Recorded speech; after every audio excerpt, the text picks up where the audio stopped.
Alvin, ang sundalo. Credit to the author. 2,888-97. Ang mga pangalan po na nandito ay galing sa mga name generator. Kung meron man pagkakatulad sa mga pangalan ng tao o lugar at pangyayari, ito ay tunay na hindi sinasadya. Kalokohan. Sigaw ni Emer habang nakatitig sa anak niya. Ama.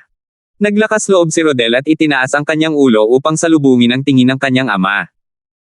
Kahit hindi tayo paniwalaan ng Tayi Celestial Sect, wala silang anumang ebidensya. Sa pinakamarami, ang ating Profound Heaven Celestial Sect ay kailangan lang silang bayaran. Kung tatanggihan nila ang kabayaran, kawalan lang nila iyon. Hindi maglalakas loob ang Tayi Celestial Sect na makipagdigma sa ating Profound Heaven Celestial Sect. Isasantabi ang katotohanang wala na ang kanilang nag-iisang 8 trigrams Celestial Duke, kahit buhay pa siya, wala pa rin silang lakas ng loob na kalabanan ang ating Profound Heaven Celestial Sect. Hanggat hindi tuluyang nolipol ng ating Profound Heaven Celestial Sect ang Tayi Celestial Sect, kahit ang Mala Celestial King mula sa kanilang sekta ay hindi makikialam sa bagay na ito. Gaano man kawalang pagtitiwala ang nararamdaman ng Tayi Celestial Sect, magngingit-ngit na lang sila at titiisin ito. Tutal, wala silang ebidensya na magpapatunay na hindi ako sinubukang patayin ni Stanley. Sinadya kong maghintay hanggang sa umalis ang mga nangungunang sekta ng 6 Southeastern Region sa Alchemy City bago ako bumalik kaya. Maaari ko pang ilihim ang balitang buhay pa ako ng kaunti pa. Sa paglipas ng panahon, wala na silang pakialam. Bukod pa rito, lahat sila ay may kanya-kanyang rehiyon, hindi nila papansinin ang Tayi Celestial Sect kahit pa kumatok ang Tayi Celestial Sect sa kanilang mga pinto at humingi ng tulong. Batay sa kanyang mga salita, malinaw na maingat niyang pinag-isipan ang mga kahihinatnan. Nang marinig ang mga salita ni Rodel, naging komplikado ang tingin ni Emer, at ang kanyang galit ay napalitan ng kawalan ng magawa. Mukhang minamaliit ka ni tatay. Pinag-isipan mo na ang lahat. Bagamat pakiramdam niya ay mali ang kanyang anak, at niloko rin siya ng kanyang anak, katulad ng sinabi ni Paxton, kahit ang isang tigre ay hindi kakain ng sarili nitong anak. Tutal, paano niya mapapatay ang kanyang anak para makabawi sa pagkamatay ng matandang ninuno ng Tayi Celestial Sect? Bumantong hininga si Emer nang walang magawa habang iniisip ang sarili, sa wakas ay nasira na ang reputasyon ko dahil sa aking anak na walang pag-ibig. Namuhay siya ng matuwid. Bagamat hindi naman ganoon kalinis ang kanyang reputasyon, hindi naman ito nagkukulang. Tiyak na iuugnay ng mga tagalabas ang mga gawa ng kanyang anak sa kanya. Walang maniniwala na hindi niya alam na nagpapanggap ang kanyang anak na namatay. Tiyak na iisipin nilang sinasadya niyang puntiryahin si Stanley, ang matandang ninuno ng Tayi Celestial Sect. Gayunpaman, alam niyang walang magagawa ang Tayi Celestial Sect dahil wala silang anumang ebidensya. Madali niyang maituturing na pilit na loika at walang kabuluhang argumento ang kanilang mga sinasabi. Dahil sa kanilang kakulangan ng ebidensya, hindi rin sila kayang panindigan ng ibang mga sekta. Sa huli, tumingin si Emer kay Rodel at same time na sinabi, pagbalik natin, gugugulin mo ang 10 taon sa closed-door cultivation sa Profound Heaven Limit. 10 taon. Mapait na napangiti si Rodel nang marinig ang mga salita ng kanyang ama. Ama, hindi ba masyadong mahaba ang 10 taon? Kaya pa rin niya itong tiisin kahit 3 o 5 taon lang. Madali niyang mapalipis ang oras sa pamamagitan ng paglilinang. Gayunpaman, masyadong nakakabagot ang 10 taon. Isa pang salita mo, dadagdagan ko ito sa 20 taon, malamig na sabi ni Emer. Agad na natahimik si Rodel. Hindi na siya nang ahas na magsalita kahit gaano siya nalungkot. Alam niyang ito na ang pinakamagaan na magiging pag-uugali ng kanyang ama. Kahit ano pa man. Kung tutuusin, ituturing ko na lang itong isang mahabang sesyon ng paglilinang. Sayang at hindi ako makakapagdala ng mga babae sa Profound Heaven Limit. Naiisip ko lang kung gaano kahirap kung 10 taon siyang walang babae. Sa lupain ng Tayi Celestial Sect sa kaparangan. Pagbalik niya sa Tayi Celestial Sect, si Alvin ay nag-focus lamang sa pag-unawa sa triplet trait Duke Grade Celestial Method at Divine Ability na nakuha niya mula sa Blissful Celestial Sect at sa Profound Heaven Celestial Sect. Gusto niyang matutunan ang mga ito sa lalong madaling panahon dahil lubos nitong mapapabuti ang kanyang lakas. Pagkatapos noon, plano niyang umalis sa 6 Southeastern Regions at sa Wasteland at tumungo sa Central Area. Maraming elite sa central area, at ang cultivation environment at resources ay mas nakahihigit kaysa sa mga borderland. Bagamat sa Tanya's Divine Crystal ay hindi niya kailangang mag-alala tungkol sa cultivation environment, naaakit pa rin siya sa mga superior cultivation resources sa central area. Higit sa lahat, hindi na niya nararamdaman na isang hamon ang manatili sa borderland. Isa na siyang Chief Celestial Alchemist sa isa sa mga nangungunang sekta sa 6 southeastern regions. Bagamat kulang ang kanyang cultivation base, dahil sa kanyang mga kasanayan sa alchemy, ang kanyang katayuan ay maituturing na kapantay ni Peyton, ang sect leader ng Tai Celestial Sect. Sa makatuwid, walang nagmamalasakit kung mataas o mababa ang kanyang cultivation base o pumipilit sa kanya na itaas ang kanyang cultivation base. Kailangan kong umalis sa mga hangganan at tumungo sa gitnang lugar. Kung walang hamon o pressure, hindi ako makakapag-cultivate at makakalusot ng ganoon kadali. Ayos pa rin ito sa ngayon. Gayunpaman, kapag naging Celestial Duke na ako, magiging mabagal ang aking pag-unlad. Alam na alam ni Alvin na sa kanyang talento at sapat na overarching heaven pills, dahil isa lamang siyang overarching heaven Supreme Celestial, hindi magiging mabagal ang kanyang pag-unlad. Gayunpaman, kapag nakalusot na siya at naging Celestial Duke, ang mga table tasks tulad ng overarching heaven pill at great overarching pill ay hindi na magiging epektibo. Maaari lamang siyang umasa sa kanyang sarili para umunlad kung mananatili siya rito. Tutal, ang mga table tasks na makakatulong sa cultivation ng isang tao pagkatapos maging Celestial Duke ay napakabihirang. Dahil sa lahat ng mga kadahilanang ito, hindi siya nag-atubiling umalis sa mga hangganan patungo sa gitnang lugar. Ipinagpaliban lamang ni Alvin ang kanyang paglalakbay patungo sa gitnang lugar dahil gusto muna niyang makabisado ang triplet trait Celestial Method at Divine Ability. Bukod doon, gusto rin niyang hintayin ang misteryosong lalaking may apelyidong Pemberton upang maibalik niya ang Mystical Yang 9-Water Chestnut Ring at Mystical Yi 9-Water Chestnut Ring. Ang mga ito ay mga Emperor-grade celestial weapons. Hindi niya inakalang nakalimutan ni Brother Pei ang mga armas. Sigurado siyang naantala si Brother Pei dahil sa ilang bagay. Sa sandaling ito, isang figure ang biglang lumitaw sa isip ni Alvin. Ang figure ay kay Belinda na dating naging malapit niyang karelasyon. Hindi ako makakaalis hanggat hindi ko binibisita ang Compassionate Celestial Traveler Sect at inaayos ang ating mga bagay-bagay. Hindi mahalaga kung handa kang sumama sa akin o hindi, ngunit tiyak na hindi ko hahayaang may mangyaring masama sa iyo. Determinado si Alvin na gamitin ang nauubos na Royal Grade Celestial Weapon para sa kapakanan ni Belinda. Ang sandatang ito ay magbibigay sa kanya ng lakas na maihahambing sa isang ordinaryong Celestial Lord. Gamit ang lakas na iyon, kaya niyang takutin ang kanyang Panginoon at ang ama ng kanyang Panginoon na isang 10-direction Celestial Duke. Tahimik na lumipas ang oras, at nawala ng oras si Alvin habang nauunawaan niya ang kanyang triplet trait Duke Grade Celestial Method at Divine Ability. Hindi niya alam na nagpadala na ang blissful ng mga tao sa mga lugar na napuntahan niya sa wasteland upang imbestigahan ang kanyang pinagmulan. Isa-isa, ang kanyang mga sikreto ay unti-unting natutuklasan ng blissful sect. Isang araw, dumating ang balita sa Tai Celestial Sect at binaligtad ang buong sekta. Lahat, kasama na ang mga matataas na opisyal ng Tai Celestial Sect, ay nagkagulo. Buhay pa ba si Rodel, ang batang Panginoon ng Profound Heaven Celestial Sect? Ito. Paano ito nangyari? Kung gayon, bakit nila pinatay ang matandang ninuno? Hindi ba't pinatay siya dahil inakusahan siyang pumatay kay Rodel? Kumusta siya? Bukod pa rito, kung buhay pa siya, hindi ba't ibig sabihin nito ay walang kabuluhan ang pagkamatay ng matandang ninuno? Buhay pa ba ang batang Panginoon ng Profound Heaven Celestial Sect? Sabi nila, nabigo raw siyang patayin ng matandang ninuno, at nakaligtas pa rin siya tulad ng kasama niya. Nang matanggap ni Peyton ang balita, isang salita lang ang pumasok sa isip niya, kalokohan. Kung gusto mang patayin ng matandang ninuno ng Tai Celestial Sect ang 2 taong iyon, medyo mahirap na nga na may isa sa kanila ang nakaligtas. Paano nangyaring nagkataon lang na pareho silang nakaligtas? Paano nangyaring ganoon kawalang ingat ang matandang ninuno? Nang marinig ang balita, agad na hinanap ni Margus si Peyton. Malungkot niyang sinabi, pinuno ng sekta, isa itong tukana ng Profound Heaven Celestial Sect. Hindi naman namatay ang kanilang batang Panginoon. Ginamit lamang nila itong dahilan para patayin ang matandang ninuno. Sandali siyang tumigil at bumantong hininga bago sinabi, talagang hindi makatarungan ang pagkamatay ng matandang ninuno. Samantala, si Alvin na lumabas ng kanyang silid para sa sariwang hangin ay sa wakas ay nakatanggap ng balita. Ano? Hindi namatay si Rodel. Ang Profound Heaven Celestial Sect ay talagang mabangis. Sumayaw ang apoy ng puot sa mga mata ni Alvin. Tila kaya nilang sunugin ang lahat ng humaharang sa kanilang daan.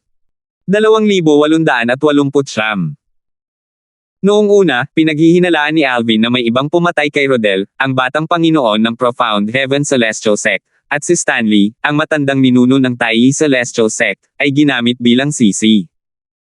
Gayunpaman, nang malaman niyang buhay si Rodel, naisip niya na ang insidente ay isang tukana ng Profound Heaven Celestial Sect. Nagpanggap si Rodel na namatay siya at ginamit iyon ni Emmer, ang pinuno ng sect ng Profound Heaven Celestial, bilang dahilan para patayin si Stanley. Hindi makatarungang pinatay si Stanley ng Profound Heaven Celestial Sect. Galit na galit siya sa pagkakatuklas ng lantara na kawalan ng katarungan. Ipinatawag ni Margus si Alvin upang pakalmayan si Peyton, ang pinuno ng sekta ng Tayi Celestial Sect. Nang malaman ang katotohanan, ang celestial origin energy ni Peyton ay gumapang sa ilalim ng kanyang balat, at ang kanyang mga mata ay namula. Malinaw na hindi niya masabi ang kanyang galit. Nang malaman niya ang katotohanan tungkol sa pagkamatay ni Stanley, gusto niyang pumunta sa Profound Heaven Celestial Sect upang harapin sila. Natural lang na pinigilan ni na Huxley, Margus, at ng iba pa si Peyton. Pinuno ng sekta, sigaw ni Alvin sa sandaling ito. Master Darfield. Tila bahagyang napigilan ni Peyton ang kanyang galit nang makita niya si Alvin. Sinubukan din niyang pakalmayan ang kanyang nagngangalit na celestial origin energy. Alam ko ang nangyari, sabi ni Alvin, ang matandang ninuno ay hindi makatarungang pinatay ng Profound Heaven Celestial Sect sa pamamagitan ng kanilang tukana. Gayunpaman, alam mo ba kung bakit gusto siyang alisin ng Profound Heaven Celestial Sect? Mayroon bang puot sa pagitan nila? Sa kanyang palagay, tiyak na mayroong alitan sa pagitan ni Stanley at ng Profound Heaven Celestial Sect. Kung hindi, hindi sana gagawa ng paraan ang Profound Heaven Celestial Sect para alisin siya. Hindi. Umiling si Peyton. Ang matandang ninuno ay walang gaanong interaksyon sa mga mula sa Profound Heaven Celestial Sect. Walang alitan sa pagitan niya at ng sino man mula sa Profound Heaven Celestial Sect. Sa sandaling ito, si Margus na nakatayo sa gilid ay nagsalita, Master Darfield, tinanong ko rin ang pinuno ng sect tungkol dito. Matapos itong pag-isipan, tila ang tanging pagkakataon na nagkaroon siya ng anumang uri ng alitan sa Profound Heaven Celestial Sect ay noong una tayong dumating sa Alchemy City. Naaalala mo ba na nagkaroon tayo ng alitan kay Rodel, ang batang master ng Profound Heaven Celestial Sect? Master Sito. Sinasabi mo ba na ang dahilan ng pagpatay nila sa matandang ninuno ay dahil sa insidenteng iyon? Gumawa sila ng plano para patayin ang matandang ninuno dahil doon. Nanlaki ang mga mata ni Alvin nang marinig niya ang mga salita ni Margus. Kung tama si Margus, kung gayon, siya ang may kasalanan sa pagkamatay ni Stanley. Tutal, siya ang bahagi ng dahilan ng alitan sa pagitan ng Tayi Celestial Sect at Rodel. Bilang pinakamalakas na sekta sa 6 na timog silangang rehiyon, papatayin ba talaga ng Profound Heaven Celestial Sect ang matandang ninuno dahil sa isang maliit na bagay? Bukod dito, noong panahong iyon, pakita ng awa sa kanila ang matandang ninuno at hindi pinatay ang sinuman sa kanila. Kung gusto ng matandang ninuno na mamatay sila sa oras na iyon, lahat sila ay mamamatay na. Nang matapos siyang magsalita, isang malungkot na ekspresyon ang makikita sa kanyang mukha. Master Darfield, natatandaan mo pa ba ang reaksyon ni Emmer nang malaman niyang patay na ang anak niya? Tanong ni Margus. Nang marinig ang mga salita ni Margus, nagsimulang maalala ni Alvin ang mga pangyayari noong araw na iyon. Parang hindi nag-iinarte si Emmer. Tila totoo ang kanyang galit at dalamhati. Matagal na akong nabuhay para masabi ang mga bagay na ito. Maaari nating ipagpalagay na hindi alam ni Emmer na buhay pa ang kanyang anak noon, patuloy ni Margus. Master Sito, sinasabi mo bang si Rodel ang nagplano ng lahat? Siya ang salarin. Natural lang na alam ni Alvin ang ibig sabihin ng mga sinabi ni Margus. Hindi naman siya tanga, kung tutuusin. Oo. Tumanggaw si Margus habang nanlamig ang kanyang mga mata. Medyo maganda ang reputasyon ni Emmer sa 6 na timog silangang rehiyon at sa mga hangganan. Hindi makatuwiran para sa kanya na patayin ang matandang ninuno dahil sa isang maliit na bagay. Gayunpaman, naaayon sa karakter ni Rodel na gawin ang isang bagay na tulad nito. Sandali siyang tumigil bago nagpatuloy sa pagsasalita. Kung naaalala mo, noong panahong inilabas ni Emmer ang Soul Pearl ng kanyang anak, hindi pa nababasag ang Soul Pearl. Naubusan lang ito ng enerhiya. Ang enerhiya sa isang Soul Pearl ay kailangang mapunan paminsan-minsan. Alam na alam ni Rodel na malapit nang mawala ang enerhiya sa kanyang Soul Pearl at nakaisip ng plano ito para hiramin ang kamay ng kanyang ama para patayin ang matandang ninuno. Mayroon akong lahat ng dahilan para maniwala na peke ang kanyang kamatayan para patayin ng kanyang ama ang matandang ninuno dahil sa galit at ipaghiganti ito. Tiwala siya sa kanyang hipotesis. Rodel, ang batang Panginoon ng Profound Heaven Celestial Sect. Lumitaw ang figure ni Rodel sa isipan ni Alvin, at nanlamig ang kanyang tingin. Sinabi niya sa malalim na boses, dahil buhay pa si Rodel kahit patay na ang matandang ninuno. Hindi ba dapat pagbayaran ito ng Profound Heaven Celestial Sect gamit ang buhay ni Rodel? Namatay ang matandang ninuno dahil sa umano'y pagkamatay ni Rodel, ngunit ngayon, buhay pa rin at maayos ang kalagayan ni Rodel. Master Darfield. Napangiti si Margus ng mapait. Alam mo ba kung bakit galit na galit ang pinuno ng ating sekta? Nang kumalat ang balita na buhay pa si Rodel, iginiit ng Profound Heaven Celestial Sect na talagang balak patayin ng matandang ninuno si Rodel. Sinabi nilang hindi pamalya ang atake ng matandang ninuno, at malubhang nasugatan si Rodel ngunit nakaligtas dahil sa isang swerteng pangyayari. Nakakatawa. Sigaw ni Alvin. Naisip niya na ang Profound Heaven Celestial Sect ay talagang walang hiya sa pagsasabi ng ganoong bagay. Si Stanley ay isang 8 trigram Celestial Duke, paano siya makakaligtaan kung balak talaga niyang patayin si Rodel? Madali niyang mapapatay si Rodel sa isang pitik lang ng kanyang mga daliri. Oo nga. Gayunpaman, paano natin mapapatunayan na hindi inatake ng matandang ninuno si Rodel tulad ng sinabi ng Profound Heaven Celestial Sect? Tanong ni Margus. Sigurado akong wala sa mga nangungunang sekta sa 6 na timog silangang rehiyon ang naniniwala sa kanilang mga sinasabi, sabi ni Alvin. Oo nga. Tumanggaw si Margus. Gayunpaman, hindi sila magsasalita para sa atin laban sa Profound Heaven Celestial Sect kung wala tayong ebidensya. Bukod dito, matagal na rin mula nang matapos ang Alchemy Conference, at ang insidente ay naglaho na ang kahalagahan nito. Bahagyang may bahid ng kawalan ng magawa ang kanyang boses nang magsalita siya. Kaya, namatay ang matandang ninuno ng walang dahilan. Nang marinig ang mga salita ni Margus, dumilim ang ekspresyon ni Alvin. Bagamat personal niyang nasaksihan ang pagpatay kay Stanley noong komperensya ng mga alchemist, kaunting kawalan lamang ng katarungan ang naramdaman niya. Gayunpaman, ngayong nalaman niyang pinatay si Stanley dahil sa kanyang pakikibahagi sa tunggalian kay Rodel, labis din siyang nakonsensya. Ang tunggalian ay higit na dahil kay Tanya. Natural lamang, hindi siya masisisi dahil si Rodel ang nag-udyok sa kanila, at sila ay tumugon lamang. Kahit noon, hindi niya mapigilan ang pagkakasala na bumabalot sa kanya. Kumislap ang kanyang mga mata sa hanggaring pumatay. Ito ang unang pagkakataon na nakaramdam siya ng matinding pagnanais na pumatay pagkatapos umakyat sa Devata Realm. Rodel. Oo. Wala tayong anumang ebidensya upang pabulaanan ang pahayag ng Profound Heaven Celestial Sect na tinangka ng matandang ninuno na patayin si Rodel. Maliban na lang kung aaminin ni Rodel o aaminin ng kanyang mga tauhan, wala tayong magagawa, buntong hininga ni Margus. Ang Profound Heaven Celestial Sect ay patuloy na gaganap bilang biktima at malamang ay susubukan tayong bayaran ng ilang maliliit na bagay. Kompensasyon. Sino ang may kailangan niyan? Pangiinis ni Rodel. Malalim na langit, sekta ng mga langit. Rodel. Sumayaw sa mga mata ni Alvin ang mga apoy na tila hindi mapapatay. Sumumpa siya sa loob-loob niya, kailangang mamatay si Rodel. Kung hindi, makokonsensya ako tungkol dito habang buhay. Tutal, nangyari ang lahat ng ito dahil sa amin ni Tanya.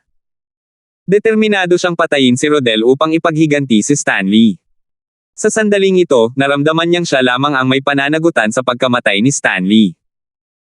Matapos humiwalay kina Peyton at Margus, sinimulang maunawaan ni Alvin ang Blissful Sect at ang Duke Grade Celestial Method at Divine Ability ng Profound Heaven Celestial Sect. Mas lalo siyang naging sabik na pagbutihin ang kanyang lakas. Ito lamang ang paraan para maprotektahan niya ang kanyang sarili laban sa mga taong nagtatangkang manakit sa kanya at sa mga nakapaligid sa kanya. 2,870. Di nagtagal matapos kumalat ang balita tungkol sa buhay ni Rodel, ang batang Panginoon ng Profound Heaven Celestial Sect, sa Tayi Celestial Sect ng Kaparangan, mabilis itong kumalat sa buong 6 na Timog Silangang rehiyon. Sunod-sunod na nabalitaan ito ng lahat ng pangunahing sekta sa 6 na Timog Silangang rehiyon.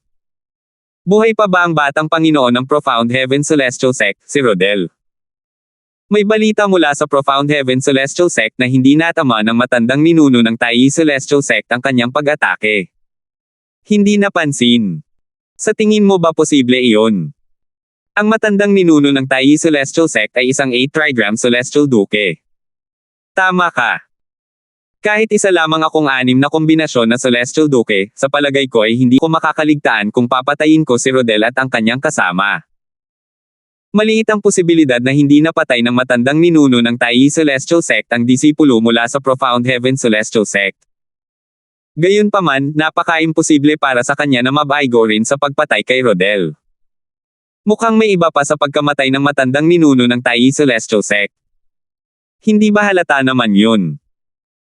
Walang duda na ang lahat ng nangungunang sekta mula sa 6 na rehiyon sa Timog Silangang, katulad ng Tayi Celestial Sect, na dumalo sa Alchemy Conference sa Alchemy City ng Barren Land ay ang buong insidente ay isang tukana ng Profound Heaven Celestial Sect upang patayin si Stanley, ang matandang ninuno ng Tayi Celestial Sect. Noon pa man ay iniisip ko ng isang marangal na tao si Emer, ang pinuno ng sekta ng Profound Heaven Celestial Sect. Sino ang mag-aakala na gagawin niya ang ganoong bagay? Tulad ng kasabihan, ang hitsura ay maaaring mapanlin lang. Si Emer ay isang lalaking may maputi ngunit mabahong puso. Dati ko iniisip kung paano nagkaroon ng anak na may mga kakatuwang pagpapahalaga ang isang Ginoo tulad ni Emer. Parang natutunan ito ng anak niya sa kanya. Mas magaling lang talaga siyang magtago kaysa sa anak niya. Inaasahan nga ni Emer, tuluyang nasira ang reputasyon niya dahil sa ginawa ng anak niya nang kumalat ang balitang buhay pa ang anak niya sa 6 na Timog Silangang rehiyon. Gaya rin ng hinulaan ni Rodel, kung walang konkretong ebidensya, ang mga nangungunang sekta ay maaari lamang itong pag-usapan sa kanilang mga sarili.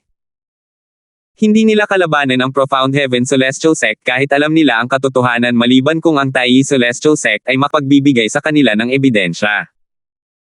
Dahil ang bagay na ito ay may kaugnayan sa pagkamatay ni Stanley, isang 8 trigram Celestial Duke mula sa isa sa mga nangungunang sekta sa 6 southeastern regions, nanatili itong mainit na paksa ng matagal.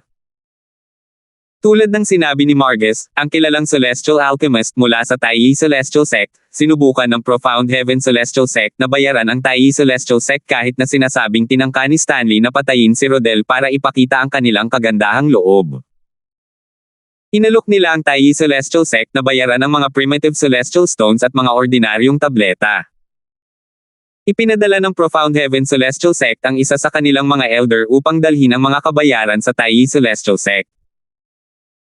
Gayunpaman, bago pa man makatapak ang elder sa lupain ng Tayi Celestial Sect, itinaboy na siya ni Peyton, ang sect leader ng Tayi Celestial Sect. Kunin mo na ang mga gamit mo at umalis ka na. Sabihin mo kay Emer na mas mahalaga ang mga kilos kaysa sa salita. Hinding-hindi kakalimutan ng Tayi Celestial Sect ang bagay na ito. Nang marinig ang galit na mga salita ni Peyton, ang matanda mula sa Profound Heaven Celestial Sect ay napangisi ng may maasim na ekspresyon sa kanyang mukha. Umalis siya nang may pagnguya pagkatapos sabihin, sinabi ng pinuno ng aming sect na hindi pipilitin ng Profound Heaven Celestial Sect ang Tayi Celestial Sect na tanggapin ang kabayaran kung tatanggi ang Tayi Celestial Sect. Ang mga salitang ito ay ikinagalit ng maraming tao mula sa Tayi Celestial Sect. Gustong-gusto nilang habulin ang elder mula sa Profound Heaven Celestial Sect at patayin ito. Sa kasamaang palad, hindi sila maaaring kumilos ng padalos-dalos. Kung tutuusin, ang pagkamatay ng isang elder ng Profound Heaven Celestial Sect ay magdudulot ng mga komplikasyon sa Tayi Celestial Sect. Tiyak na sasamantalahin ng Profound Heaven Celestial Sect ang pagkakataon at gagamitin ito upang kondenahin ang Tayi Celestial Sect. Gaya ng kasabihan, ang panahon ay nagpapagaling ng lahat ng sugat. Sa paglipas ng panahon, unti-unting nakalimutan ang pangyayari, at di nagtagal, wala nang nagsalita tungkol dito. Tila mapayapa ang Taiyi Celestial Sect gaya ng dati, ngunit sa ilalim ng pagkukunwaring ito, lahat ng nasa Taiyi Celestial Sect, mula sa pinuno ng sekta hanggang sa mga normal na disipulo, ay nalungkot dahil sa pagkamatay ni Stanley. Kung tunay ngang pinatay ni Stanley si Rodel, unti-unti sana nilang natanggap ang pagkamatay ni Stanley kahit na malungkot sila. Kung tutuusin, patas lang naman iyon. Gayunpaman, hindi makatarungan ang pagkamatay ni Stanley. Patay na si Stanley, ngunit buhay si Rodel at namumuhay ng walang inaalala. Bukod dito, malamang na hindi man lang sinubukan ni Stanley na patayin si Rodel. Paano sila hindi makakaramdam ng kawalan ng pag-asa at pagkadismaya? Isang araw, isang biglaang anunsyo mula sa labas ng Taiyi Celestial Sect ang ikinagulat ng lahat sa sekta. Nandito sina Argus at Franco ng Blissful Sect, ang Arhat, para bisitahin ang Taiyi Celestial Sect. Biglang bumilis ang tibok ng puso ng lahat nang marinig nila ito. Sekta ng kaligayahan. Hindi ba taga Cross Region sila? Oo. Ang Blissful Sect ay mula sa Cross Region. Sa katunayan, isa itong makapangyarihang sekta na may 10 Direction Celestial Dogs. Sektang mapalad. Sa pagkakaalam ko, ang kahalili ng pinuno ng sekta ay kilala bilang Arhat. Bakit nandito ang kahalili ng sektang mapalad? Hindi lang iyon. Higit sa lahat, may ibang nagdala sa kanya rito. Sino ba talaga si Argus? Maraming tao sa Taiyi Celestial Sect ang parehong nagulat at na-curious tungkol kay Argus. Hindi nila alam kung sino si Argus. Bagamat hindi rin nila kilala si Franco, pamilyar sila sa titulong Arhat. Kaya naman, alam nilang siya ang kahalili ng sect leader ng Blissful Sect. Natural lang, hindi ito naaangkop sa mga matataas na opisyal sa Taiyi Celestial Sect. Tiyak na kilala nila kung sino si Argus. Si Argus. Hindi ba't siya ang matandang ninuno ng Blissful Sect? Isa siyang Celestial Duke ng Nine Palaces, tama ba? Ang matandang ninuno ng Blissful Sect. Ang Celestial Duke ng Nine Palaces. Kilala siya bilang ang pinakamalakas na Celestial Duke ng Nine Palaces sa 6 na rehiyon sa Timog Silangang, tama ba? Anong ginagawa niya rito? Nabalitaan ko bago pinatay ni Emer ang ating matandang ninuno, binulag siya ni Argus. Natatakot ako na ang mga taong ito mula sa Blissful Sect ay hindi dumating na may mabuting intensyon. Sang-ayon ako. Ang ating Taiyi Celestial Sect ay walang anumang pakikitungo sa Blissful Sect, kung tutuusin. Hindi nagtagal at kumalat ang pagkakakilanlan ni Argus, at lahat ng nasa lupain ng Taiyi Celestial Sect na walang alam ay nalaman ang tungkol sa pagkakakilanlan ni Argus. Natural lamang na nagdulot ito ng kaguluhan. Marami sa kanila ang nag-aalala. Ang pinakamalakas na Celestial Duke ng Nine Palaces sa 6 na rehiyon ng Timog Silangang. Bakit naman pupunta ang isang taong tulad niya sa ating Taiyi Celestial Sect? Hindi ko alam. Sa palagay ko ay hindi sila dumarating ng mapayapa. Marami sa kanila ang nagsimulang mag-isip-isip tungkol sa mga dahilan ng pagbisita ni Argus at Franco. Naaalala ko na ngayon. Noong Alchemy Conference, nanalo si Master Darfield ng Triplet Trait Duke Grade Celestial Method at Divine Ability mula sa Blissful Sect at sa Profound Heaven Celestial Sect ayon sa pagkakabanggit. Tama iyan. Ang Triplet Trait Duke Grade Celestial Method ay kakaiba sa uri nito sa Blissful Sect. Ito ay tinatawag na Immobilization King Method. Pumunta ba si Argus para bawiin ito? Sa palagay ko ay hindi. Kahit natalo ang Blissful Sect sa pastahan, hindi nila natalo ang kanilang Celestial Method. Ibinahagi lamang nila ito kay Master Darfield. Bukod dito, nanalo si Master Darfield ng patas. Ang Celestial Alchemist mula sa Alliance of Celestial Master ay isang saksi. Kung tunay silang dumating upang bawiin ang Memory Celestial Talisman, sa palagay mo ba ay may mga taong handang makipagkompetensya sa kanila sa susunod na Alchemist Conference? Kung hindi, bakit siya nandito? Samantala, nang marinig ni Peyton ang pagdating ni Argus, lubhang nagbago ang kanyang ekspresyon. Bagamat hindi siya dumalo sa Alchemy Conference, ikinwento ni Margus ang lahat ng nangyari pagkabalik ni Margus sa sekta. Si Argus ng Blissful Sect. Anong ginagawa niya rito? 2,871. Sa makatuwid, alam ni Peyton, ang pinuno ng sekta ng Tayi Celestial Sect, na sina Argus at Franco, ang matandang ninuno at ang arhet ng Blissful Sect, ay may alitan kay Alvin, ang punong alchemist ng Tayi Celestial Sect. Kung isa sa alang-alang ang karakter ni Argus, hindi siya magdadalawang isip na patayin si Alvin kung hindi lang nagmula si Alvin sa isang makapangyarihang angkan sa gitnang lugar. Ano ang kailangan nila? Ang tatlong kilalang celestial alchemist ng Tayi Celestial, sina Margus, Elton, at Zongjing, ay may malungkot na ekspresyon sa kanilang mga mukha. Katulad ng iba, inakala nilang ang mga lalaki mula sa Blissful Sect ay hindi dumating ng may mabuting intensyon. Samantala, si Alvin na nakapag-master na ng Triplet Trait Duke Grade Divine Ability mula sa Profound Heaven Celestial Sect, ang Eastern Purple Chi, ay nakatuon sa pag-unawa sa Triplet Trait Duke Grade Celestial Method ng Blissful Sect, ang Immobilization King Method. Nagambala rin siya sa anunsyo ni Argus tungkol sa kanyang pagdating. Argus. Franco. Anong ginagawa nila rito? Medyo nagtataka si Alvin kung bakit sila pumunta, pero sigurado siyang nandito sila para maghanap ng gulo. Nanalo ako sa Duke Grade Celestial Method, ang Immobilization King Method, sa ilalim ng pagmamasid ng maraming tao. Kahit ang Supreme Duke Grade Celestial Alchemist mula sa Alliance of Celestial Masters ay saksi. Sa palagay ko ay hindi sila nandito para agawin ang Memory Celestial Talisman na naglalaman ng Duke Grade Celestial Method. Kung hindi, masisira ang kanilang reputasyon. Kung gayon, bakit sila pumunta?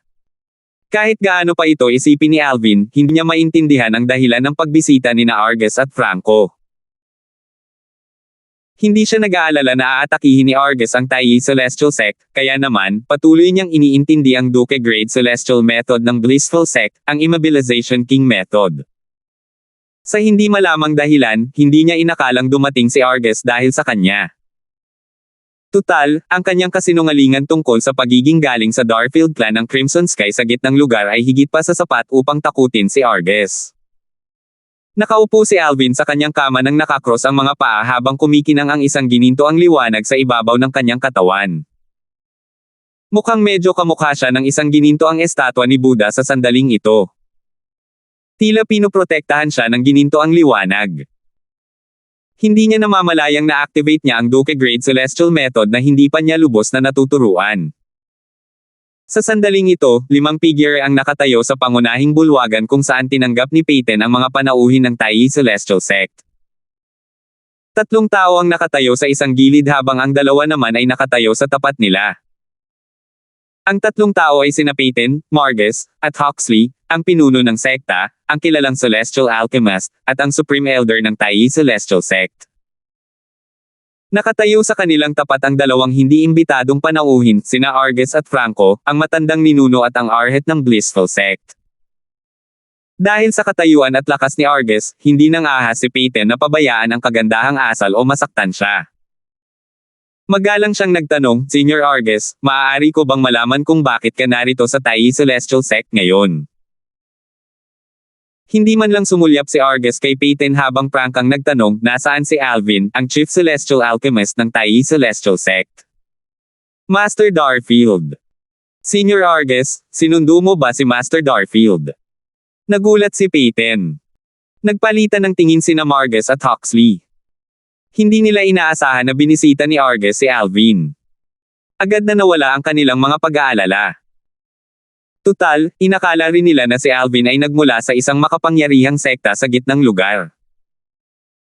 Bukod doon, si Alvin ay kinikilala na rin ngayon bilang pinakamahusay na kilalang Celestial Alchemist sa 6 na Timog Silangang rehiyon. Sa makatuwid, malamang na hindi sila pumunta rito para maghanap ng gulo sa Tayi Celestial Sect o kay Alvin. Marahil, pumunta si Argus para humingi ng pabor kay Alvin. Mula nang matapos ang Alchemist Conference, si Chadwick, ang dating kilalang Celestial Alchemist na kinilala bilang pinakamahusay na kilalang Celestial Alchemist sa 6 na Timog Silangang rehiyon, ay hayagang inamin na ang kanyang mga kasanayan sa alchemy ay mas mababa kay Alvin. Bukod dito, dahil sa natatanging pagganap ni Alvin noong Alchemy Conference, walang sino man ang nagduda dito. Sa katunayan, kamakailan lamang, maraming tao ang bumisita sa Tayi Celestial Sect upang hanapin si Alvin upang humingi sila ng tulong sa pagpino ng mga tableta. Gayunpaman, wala sa kanila ang may mataas na katayuan tulad ni Arges. Senior Arges, pumunta ka ba rito para hilingin kay Master Darfield na ayusin ang mga table tasks para sa iyo? Gayon din, nakahinga ng maluwag si Peyton nang marinig niyang nandito si Arges para hanapin si Alvin. Natigilan at naguluhan si Arges sa mga sinabi ni Peyton. Humingi ka ba ng tulong sa kanya para maproseso ang mga table tasks?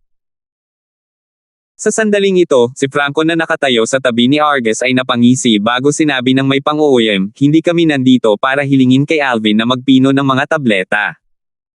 Maaari mo siyang tawagin dito o dalhin kami sa kanya. Kumunat ang noo ni Peyton nang marinig ang mga salita ni Franco, kung hindi siya nag-iingat kay Arges, sasawayin sana niya si Franco dahil sa kabastusan nito.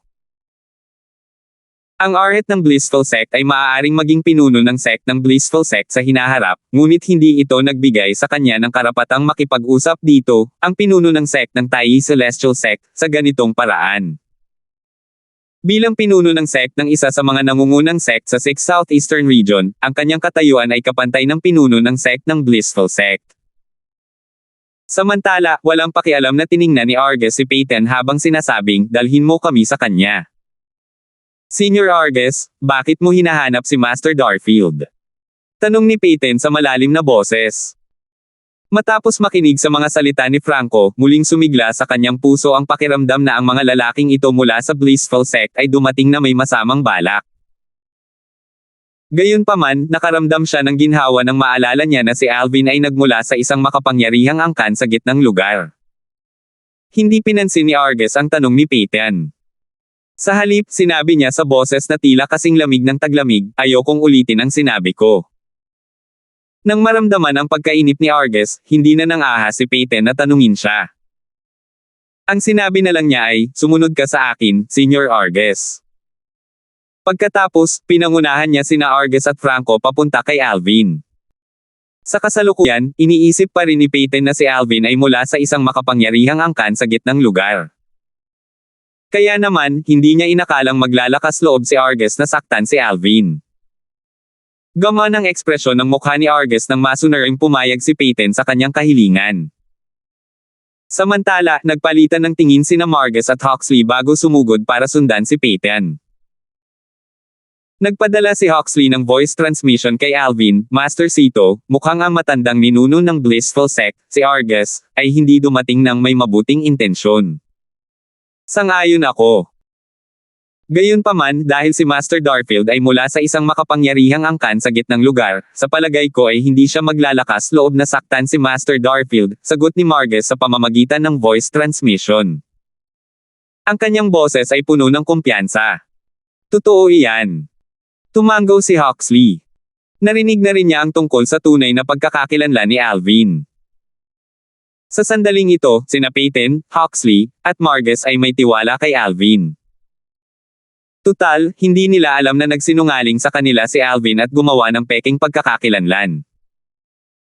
Nang dumating si Peyton sa tahanan ni Alvin kasama sina Arges, Franco, at ang iba pa, huminga ng malalim si Peyton bago niya malakas na sinabi, Master Darfield, si Arges, ang matandang ninuno ng Blissful Sect, ay narito upang hanapin ka. Dahil naipasok niya ang kanyang celestial origin energy sa kanyang boses, madali nitong nalagpasan ang formation na nagpoprotekta sa silid ni Alvin. Nandito ba ang matandang nuno ng Blissful Sect, si Arges, para sa akin? Nanlaki ang mga mata ni Alvin. Bahagyang nagulat siya. Tumayo siya mula sa kanyang kama at lumabas ng silid. Kapatid na Alvin. Hindi nagkukultibar si Alvin sa iisang silid kasama si Tanya sa pagkakataong ito. Nang marinig niya ang pagbukas ng pinto ni Alvin, lumabas din siya ng kanyang silid. Natural niyang ikinulong ang kanyang mga braso sa mga braso nito habang sinusundan ito palabas. Napakagandang pares. Pumasok sa isip ni Peyton, Huxley, at Marges ang kaisipang ito nang makita nila ang pares kahit hindi ito ang unang beses na magkasama sila. Kahit anong tingnan nila, tila ba magkapareha talaga sina Alvin at Tanya. Sa sandaling ito, binasag ni Franco ang katahimikan. Ngumisi siya habang sinasabing, Alvin, nasa Taiyi Celestial Sect ka pa rin. Natatakot akong hindi mo inaasahan ang matandang ninuno at pupunta ako para hanapin ka, hindi ba? Malamang hindi mo mahulaan ang dahilan ng ating pagbisita. Malamig na kumislap ang kanyang mga mata nang magsalita siya. Gayunpaman, hindi man lang tumingin si Alvin kay Franco. Tiningnan niya si Argus paglabas niya sa looban. Malamig niyang tinanong, hinahanap mo ba ako? 2,872. Hinahanap mo ako, Argus? Walang pakialam na tanong ni Alvin. Walang hiya. Sigaw ni Franco, ang arhet ng Blissful Sect, nang may matinding galit. Kumislap ang kanyang mga mata na may balak na pumatay. Paano mo nagawang tawagin ang aking Grandmaster sa kanyang pangalan? Iniisip mo ba talaga ang iyong sarili bilang isang tao mula sa isang makapangyarihang angkan gitnang lugar? Pagkatapos, pangungutya niyang sinabi, napakawalang saysay. Nalito sina Peyton, Huxley, at Margus, ang pinuno ng sekta, ang kilalang Celestial Alchemist, at ang Supreme Elder ng Taiyi Celestial Sect. Hindi nila naintindihan ang mga sinabi ni Franco. Ano ang ibig sabihin ni Franco sa tulaga bang iniisip mo ang iyong sarili bilang isang tao mula sa isang makapangyarihang angkan sa gitnang lugar? Posible ba na si Alvin ay hindi mula sa isang makapangyarihang angkan sa gitnang lugar? Anong ibig mong sabihin?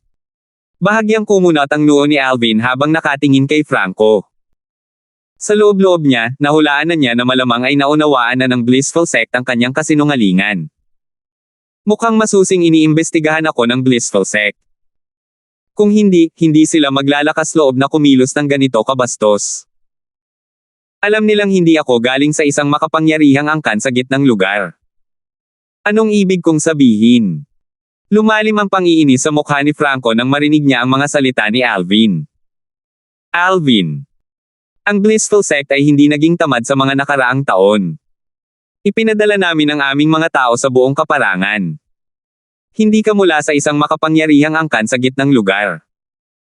Isa kang transcender, isang taong umakyat sa Devata Realm mula sa isang makamundong kaharian. Ang kanyang mga mata ay puno ng pagmamalaki, tagumpay, paghamak, at kumpiyansa nang magsalita siya.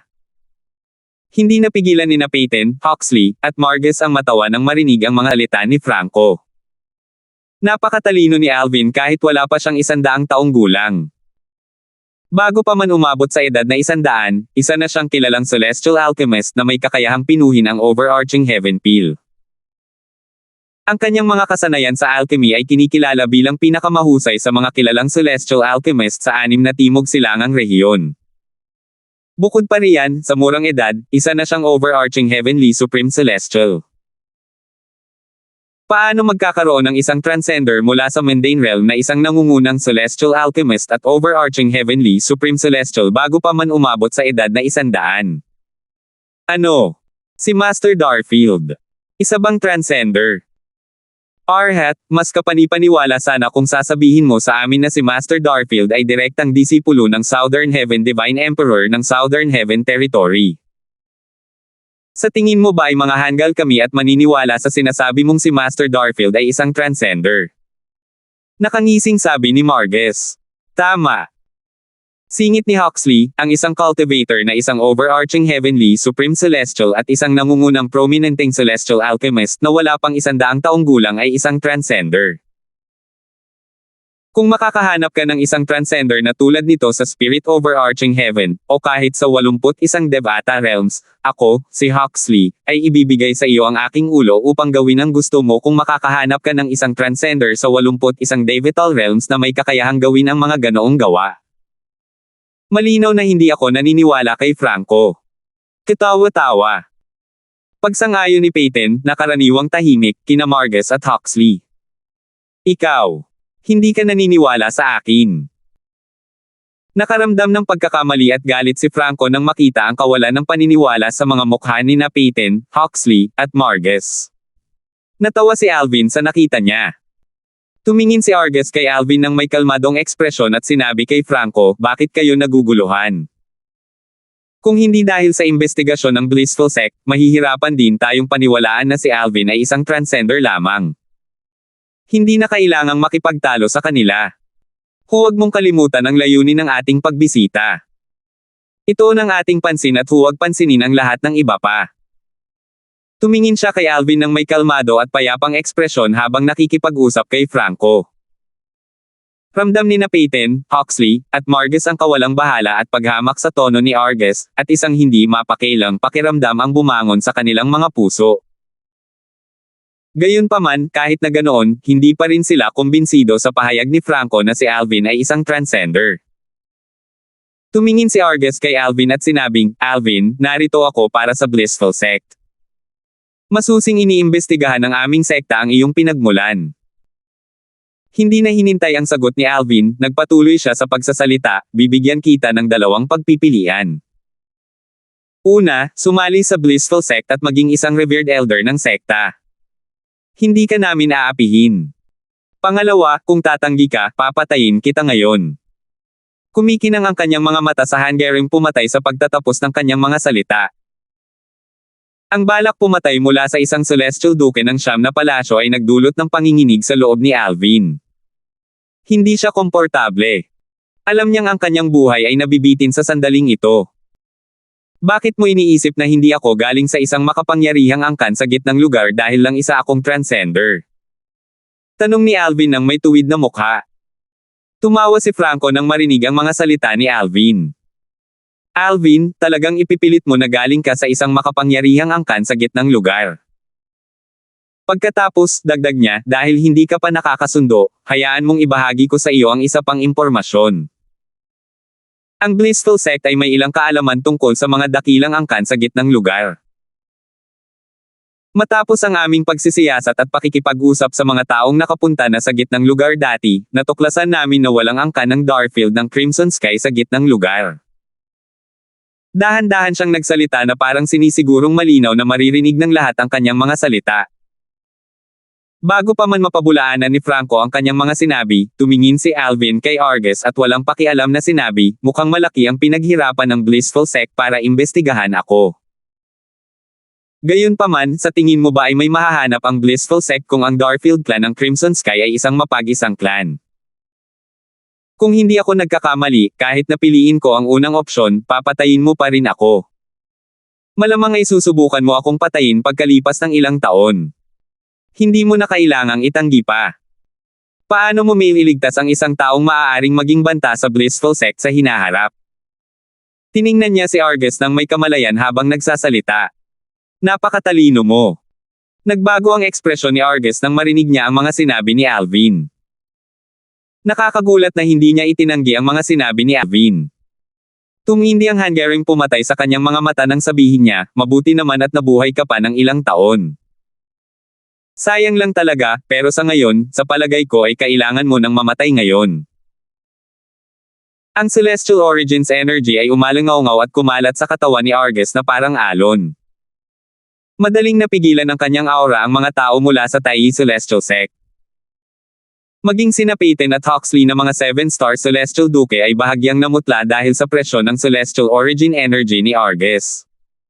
Natural lamang iyon dahil si Argus ay hindi ordinaryong 9 Palaces Celestial Duke. Hindi siya matatalo ng lahat ng nasa ilalim ng 10 Direction Celestial Dukes. Medyo kulang lang ang lakas niya kumpara sa isang ordinaryong 10 Direction Celestial Duke. Siya ang pinakamalakas na 9 Palaces Celestial Duke sa 6 Southeastern Regions. Natural lang, ang kanyang aura at Celestial Origins energy ay mas nakahihigit kaysa sa ordinaryong 9 Palaces Celestial Dukes. Swoosh! Swoosh! Nagpalitan ng tingin sina Peyton at Huxley bago sila sumugod sa tabi ni Alvin para protektahan siya. Pinuno ng sekta, Elder Huxley. Hindi inaasahan ni Alvin na paprotektahan siya ni Peyton at Huxley kahit alam nilang wala silang kapantay para sa isang duke ng Siyam na palasyo tulad ni Argus. Natural lang na naantig siya sa kilos na ito. Pinuno ng sekta, Elder Huxley. Sa pagitan ko at niya ito. Hindi ninyo kailangang masangkot kayo sa bagay na ito, sabi ni Alvin. Kilala niya sina Peyton at Huxley, hindi niya ito kayang protektahan mula kay Argus. Master Darfield, Walang tigil na sabi ni Peyton sa mahinang boses, kahit na isa kang transcender o mula sa isang makapangyarihang angkan sa gitnang lugar, ang alam ko lang ay ikaw ang kasalukuyang Chief Celestial Alchemist ng Taiyi Celestial Sect. Kaya naman, kung may gustong manakit sa iyo, kailangan nilang gawin iyon sa aking bangkay. Tila determinado siya. Bagamat nanatiling tahimik si Huxley, ang kanyang matangkad na tindig na nakatayo nang hindi gumagalaw sa tabi ni Peyton ay nagpapakita na kaisa siya ng iniisip ni Peyton. Natatawang tumawa si Argus, natatawa, sa tingin mo ba talaga ay mapipigilan mo ako sa pagpatay kay Alvin? Pareho kayong mga hamak na 7-star Celestial Dogs. Sa isang kisap mata lamang, lumitaw si Argus sa harap ni na Peyton at Huxley, na walang iniwang oras para sa dalawa na tumugon. Napakalaki ng agwat ng kanilang lakas. Boom! Pagkatapos tumunog ang pagsabog, napansin ni Alvin na wala na sina Peyton at Huxley sa kanyang tabi. Tanging si Argus na lamang ang nakatayo sa lugar kung saan nakatayo sina Peyton at Huxley kanina. Sina Peyton at Huxley ay napabalik sa isang kaawa-awang paraan. Malinaw na hindi nila kayang talunin si Argus. Tiningnan ni Alvin si Argus nang may mahinahong ekspresyon habang hawak ang isang ipit sa buhok. Argus, gusto kong malaman kung ang desisyon na patayin ako ay sarili mong desisyon o ang sama-samang desisyon ng Blissful Sect. 2,873. Hawak ni Tanya ang kaliwang kamay ni Alvin habang hawak niya ang isang hairpin sa kanang kamay na nakatago sa likuran niya. Kumikinang ng maliwanag ang hairpin. Malinaw na isa itong mahalagang artifact. Mayroon itong 3 talulot na kumikinang na may kakaibang pulang ilaw. Nagtataka ako.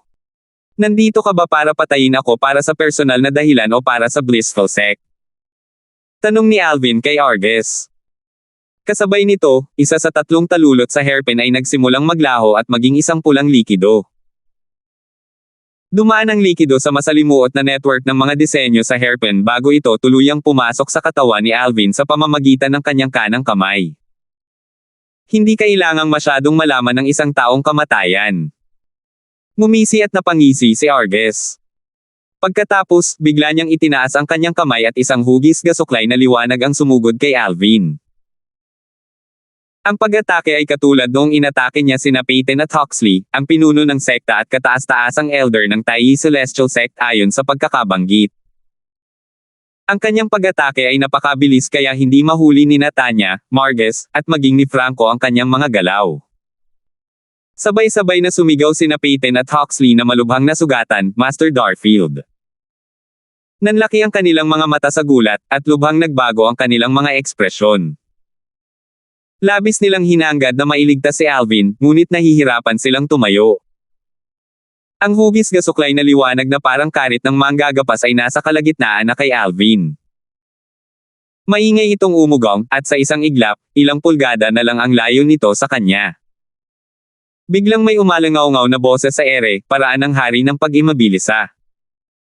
Bago tumama ang atake ni Argus kay Alvin, isang gininto ang kalasag na parang liwanag ang lumabas mula sa katawan ni Alvin sa bilis ng liwanag. Ang gininto ang kalasag na nakabalot sa kanya ay may anino ng isang gininto ang Buddha. Kanina, nang salakay ni Argus sina Peyton at Huxley, hindi mahuli ni Alvin ang mga galaw ni Argus. Gayunpaman, sa sandaling ito, hindi lamang niya malinaw na nakikita ang mga galaw ni Argus, kundi tila napakabagal din para sa kanya ang mga galaw ni Argus. Dahil dito, nagkaroon siya ng sapat na oras para tumugon sa atake ni Argus. Maaari sana siyang tumugon ng mas mabilis, sa katunayan, ngunit nagulat siya sa biglaang pag-angat ng kanyang pinahusay na lakas at celestial origin energy matapos gamitin ang isa sa 3 talulot ng nauubos na Royal Grade Celestial Weapon. Sa kasalukuyan, napakalakas niya kaya hindi na niya kailangang gamitin ang kanyang divine consciousness para maramdaman o maimbestigahan ang kanyang paligid. Malinaw niyang nararamdaman ang 6 na tao sa pinangyarihan, kasama na siya. Nararamdaman niya sina Tanya na nakatayo malapit sa kanya, sina Peyton, Huxley, Margus, at Franco. Parang nasa palad niya ang lahat, parang kontrolado niya ang lahat. Sigurado siyang magagawa niyang sirain ang lahat dito sa isang isip lamang gamit lamang ang kanyang celestial origin energy.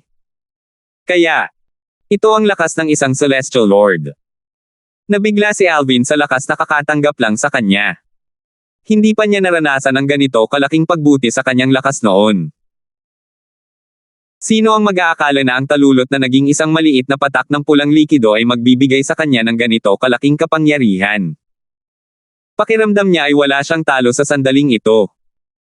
Nang malapit nang tumama ang atake ni Argus sa kanya, si Alvin na hangang-hanga pa rin sa kanyang bagong lakas ay nakabawi ng kanyang katinoan. Instinktibo niyang ginamit ang Duke Grade Celestial Method, ang Immobilization King Method, na hindi pa niya lubos na natuturuan. Napanalunan ni Alvin ang Immobilization King Method mula sa Blissful Sect noong Alchemy Conference. Lilito ang anino ng isang gininto ang Buddha at babalutin at paprotektahan siya. Kumalabog. Isang mahinang tunog ang umalangaw-ngaw sa hangin habang ang atake ni Argus ay madaling naiwasang ng gininto ang anino ni Alvin bilang Buddha. Hindi man lang nasira ang kalasag. Imposible. Sigaw ni Argus sa kawalan ng paniniwala nang makita niyang buhay at maayos si Alvin matapos umano siyang atakihin ito. Labis na nagbago ang ekspresyon ng mukha niya. Ito. Sina Peyton at Huxley na nagpupumilit na tumayo ay natulala rin habang nakatitig kay Alvin nang hindi makapaniwala. Kapatid na Alvin. Balis ang sigaw ni Tanya nang marinig niya ang pagtawag ni na Peyton at Huxley kay Alvin. Malamig ang ekspresyon ng mukha niya. Sa sandaling ito, natuklasan ni Alvin ang isang pagtaas sa celestial origin energy ni Tanya. Nakikita niyang sinusubukan nitong gumamit ng isang sikretong pamamaraan na makakasama sa kanya. Ito ba ang sikretong teknik ng 1,000 phantom na Ice Fox? Nag-alala si Alvin, at nag-aalala para kay Tanya. Hindi siya nagatubiling pigilan si Tanya sa paggamit ng sikretong teknik nito. Dali-dali niya itong pinadalhan ng voice transmission. Huwag mong kalimutan na mayroon pa akong consumable royal grade celestial weapon. Nagamit ko na ang isa sa mga talulot. Tuluyan nang nakalimutan ni Tanya ang tungkol sa nauubos na royal grade celestial weapon dahil labis siyang nag-aalala sa kaligtasan ni Alvin.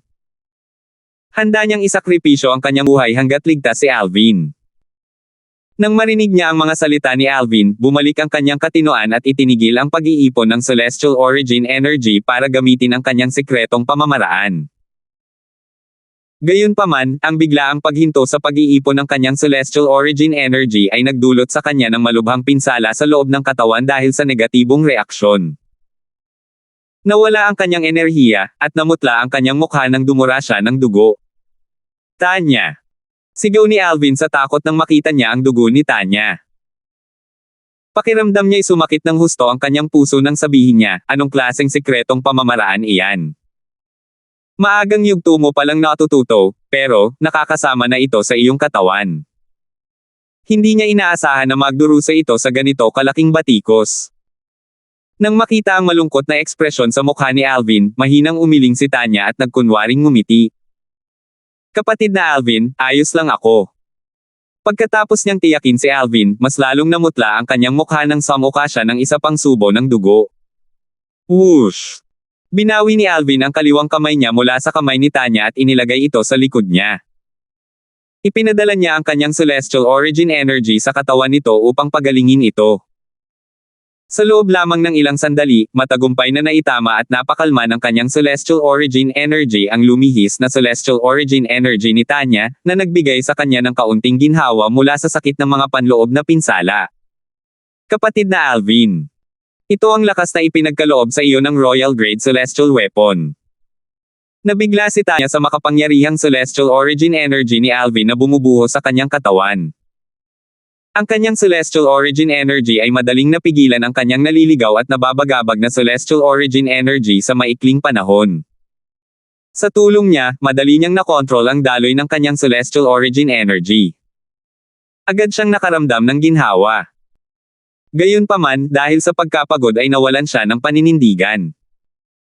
Sa kritikal na sandali, inabot ni Alvin gamit ang kanyang kaliwang kamay at ipinulupot ang mga ito sa kanyang baywang habang marahang damapa sa kanyang dibdib. Niyakap niya ito ng mahigpit na parang isang nakadikit na koala bear na nakayakap sa isang puno. Samantala, tiningnan ni Argus si Tanya mula sa malayo at ngumisi.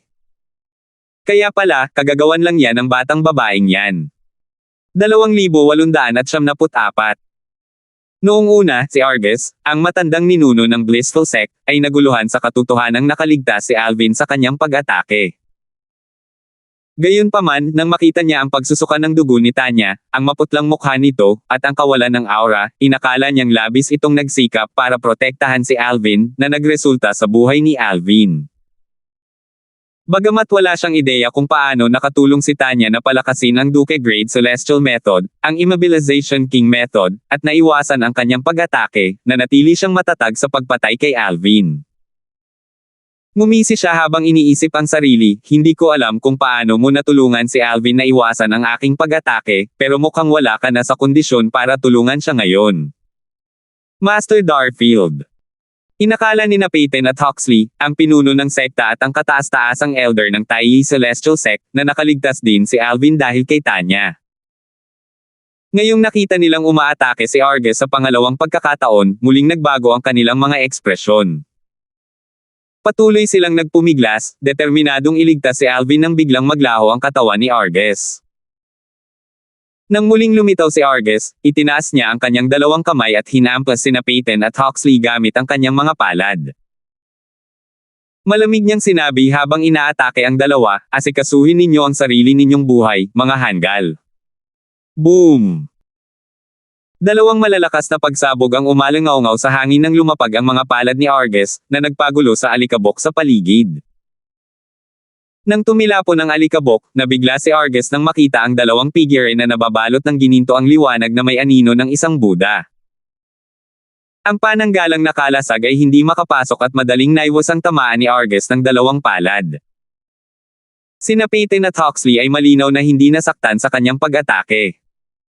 Natural lang, si Alvin ang pumihil sa pag-atake ni Argus.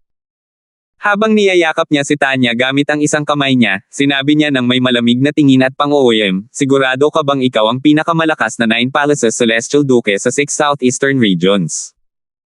Ito lang ba ang meron ka? Paano? Paano nangyari iyon?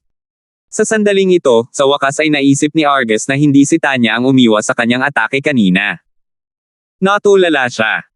Paano lumitaw si Alvin sa harap niya nang hindi napapansin? Higit sa lahat, paano nagawa ni Alvin na iwasan ang kanyang atake? Tila mas malakas si Alvin kaysa sa kanya. Kahit ang isang pangunahing Celestial King na mas mataas ang ranggo kaysa sa isang Celestial Duke ay hindi makakagalaw nang hindi ko ito napapansin. Hindi makita ni Argus ang galaw ni Alvin. Isang takot na ekspresyon ang lumitaw sa kanyang mukha habang nakatingin kay Alvin at nauutal na sinabi, "Yuy, ikaw. Sino ka? Bakit ang napakalakas mo?" Hindi lamang ang binata na ito na wala pang 100 taong gulang at isang kahangahangang prominenteng celestial alchemist, ngunit malinaw na ngayon na ang binata ay napakalakas. Sa puntong tila mas malakas pa ang binata kaysa sa isang Celestial King. Si Franco, ang arhet ng Blissful Sect, ay sumugod kay Argus at sinabing, "Grandmaster, sa wakas ay naipakita na ni Alvin ang kanyang tunay na lakas. Kamangha-mangha ang kanyang bilis, hindi ko man lang mahuli ang kanyang mga galaw. Kung lalakas siya sa hinaharap, tiyak na magiging banta siya sa Blissful Sect. Grandmaster, walang dahilan para magpigil ka sa kanya. Bilasan mo at patayin mo siya." Tila hindi niya alam ang malungkot at takot na ekspresyon sa mukha ni Argus. Kung hindi, matutuklasan niya na may mali. Wala rin siyang alam sa totoong sitwasyon dahil sa kanyang mababang cultivation base. Naisip niya lang na masyadong mabilis si Alvin para sa kanya dahil mas malakas si Alvin kaysa sa kanya. Hindi sumagi sa isip niya na mas malakas si Alvin ngayon kaysa kay Argus. Naisip niya na sadyang pinaglalaroan ni Argus si Alvin at nagpipigil lang. Magpigil ka. Bilasan mo at patayin mo siya. Nanginig ang katawan ni Argus sa galit habang kinuyam niya ang kanyang mga kamao para pigilin ang kanyang galit at mga pagkadismaya. Tila nag-aalala siya habang pinag-aaralan si Alvin. Paano naging ganito kalakas ang isang taong wala pang 100 taong gulang? May natutunan ba siyang lihim na pamamaraan? Pabayaan na lang ang spirit overarching heaven, maaaring walang katulad niya na isang kilalang celestial alchemist at celestial king bago umabot sa edad na 100 sa iba pang Devata realms. Sa huli, napagpasyahan ni Argus na si Alvin ay gumamit ng isang lihim na pamamaraan na nagbigay sa kanya ng lakas ng isang ordinaryong hari sa langit. Sa sandaling ito, bahagyang inilabas ni Alvin ang kanyang aura sa kanyang paligid. Hindi nagtagal at naramdaman ng mga tao sa paligid niya ang kakilakilabot na aura ni Alvin. Sina Peyton at Huxley, na siyang unang nakaramdam ng aura dahil sila ang pinakamalapit sa kanya, ay sumigaw, "Ito! Ito ang aura ng isang Celestial Lord." Labis silang nagulat. Sa wakas ay napagtanto nila na hindi si Tanya ang nagpoprotekta kay Alvin kanina. Napansin nilang mas malakas pa ang aura ni Alvin kaysa sa aura ng isang 10 Direction Celestial Duke. Tutal, pareho na nilang naramdaman ang aura ng 10 Direction Celestial Dukes dati. Swoosh! Patuloy na tumaas ang Celestial Origin Energy ni Alvin habang nakatingin siya kay Argus nang may intensyong pumatay. Ang napakalaking presyon mula sa kanyang aura ay naging dahilan upang mamatla ng husto ang mukha ni Argus. Bang! Isang malakas na pagsabog ang umalangaw-ngaw sa ere nang biglang mabaril si Argus sa langit patungo sa abot tanaw. Hindi siya sigurado kung umaasa si Alvin sa isang lihim na pamamaraan na nagbigay sa kanya ng kakila-kilabot na lakas na ito, ngunit sigurado siyang sa sandaling ito ay wala siyang kalaban kay Alvin. Ang tanging magagawa niya ngayon ay tumakas. Natarante siya nang iwan niya ang kanyang minamahal na dakilang disipulo, si Franco, at tumakas ng mag-isa. Sa kabaligtaran, nanatiling kalmado si Alvin. Hindi siya nagmamadaling habulin si Argus. Pinanood lamang niya ang pagtakas ni Argus. Grandmaster. Tumingin si Franco kay Argus na naiwan siyang naguguluhan. Nawala ang kanyang arrogant na ekspresyon sa sandaling ito at mukhang mahiyain na parang daga. Sa sandaling ito, malakas na sinabi ni Alvin, "Argus, sa tingin mo ba ay makakatakas ka sa akin?" Umalangaw-ngaw ang boses ni Alvin sa buong Tai Celestial Sect. Naghiyawan ang mga disipulo nang marinig nila ang boses niya. Isa-isa silang lumipad pataas sa kalangitan, patungo sa pinanggagalingan ng boses. Iyan ba? Ang boses ni Master Darfield. Anong nangyayari? Sinabi ba ni Master Darfield na ang lumang ninuno ng Blissful Sect, ang pinakamalakas na 9 Palaces Celestial Duke sa 6 na timog silangang rehiyon, ay tumatakas mula sa kanya? Parang ganon. Bueno, may kumakalat na chismis na si Master Darfield ay mula sa isang makapangyarihang angkan sa gitnang lugar. Kung totoo iyon, sigurado akong palihim siyang pinoprotektahan ng kanyang mga kamag-anak dito. Marahil ay tila nakikipag-ugnayan ang kanyang mga kamag-anak kay Argus. Tara na. Tingnan natin. Sa sandaling ito, sunod-sunod na pagsabog ang umalangaw-ngaw sa hangin. Boom! Biglang nagkulay lila ang bughaw na langit sa isang kisap mata. Naku po! Ano? Anong nangyayari? Anong nangyari sa langit? May makapagsasabi ba sa akin kung ano ang nangyayari? Bakit biglang nagbago ang langit? Nag-usap-usap ng may takot ang mga disipulo ng Tai Celestial Sect. 2,875. Sa lupain ng Tai Celestial Sect, iilang tao lamang ang nakakaalam ng dahilan ng pagbabago ng langit. Ito ba ang Duke Great Divine Ability, ang Eastern Purple Chi, mula sa Profound Heaven Celestial Sect? Sina Peyton at Huxley, ang pinuno ng sekta at ang kataas-taasang elder ng Tai Celestial Sect, ayon sa pagkakabanggit, ay nakatitig kay Alvin na may gulat na ekspresyon sa kanilang mga mukha. Madaling lumipad si Alvin sa ere dala ang braso ni Tanya habang ang kanyang aura ay biglang lumakas at naging isang lilang guhit ng liwanag. Bang! Nagsimulang yumanig ang lupa nang ang abot tanaw malapit sa lupain ng Tai Celestial Sect ay naging kulay lila. Na-master na ni Master Darfield ang Eastern Purple Chi. Mukhang isa ito sa mga pamamaraan mula sa Eastern Purple Chi na tinatawag na Purple Void. Magagamit lamang ang pamamaraang ito kapag ganap ng na-master ng isang tao ang Eastern Purple Chi, tama ba? Nabalot ng Purple Void ang buong ari-arian ng Tai Celestial Sect. Mukhang ang Purple Void na ginamit ng 2 10 Direction Celestial Dukes mula sa Profound Heaven Celestial Sect ay hindi man lang umabot sa 10% ng Purple Void na ginamit ni Master Darfield, tama ba? Kung pagbabatayan ang ipinakitang lakas ni Master Darfield, malamang nalampasan na niya ang antas ng isang ordinaryong Celestial King. Imposible para sa isang ordinaryong Celestial King na magpataw ng ganito kalakas na Purple Void. Sinasabing ang mga tina-target ng Purple Void ay hindi makakapagtago o makakatakas hanggat nananatili sila sa Purple Void. Habang nag-uusap sina Peyton at Huxley, narinig ng kilalang celestial alchemist ng Taiji Celestial Sect, si Margus, at ni Franco, ang arhet ng Blissful Sect, ang kanilang mga pag-uusap. Naguluhan sila. Master Darfield. Isa ba si Celestial King? Natigilan si Margus. Matagal bago siya nakabawi ng katinoan. Si Alvin ay isang Celestial King. Sa katunayan, hindi siya mukhang isang ordinaryong Celestial King.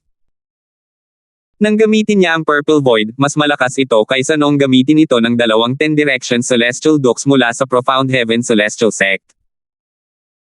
Matapos marinig ang usapan ni Peyton at Huxley at maramdaman ang aura ni Alvin, si Franco, nagulat at takot, ay napaluhod at nanginig ng hindi mapigilan.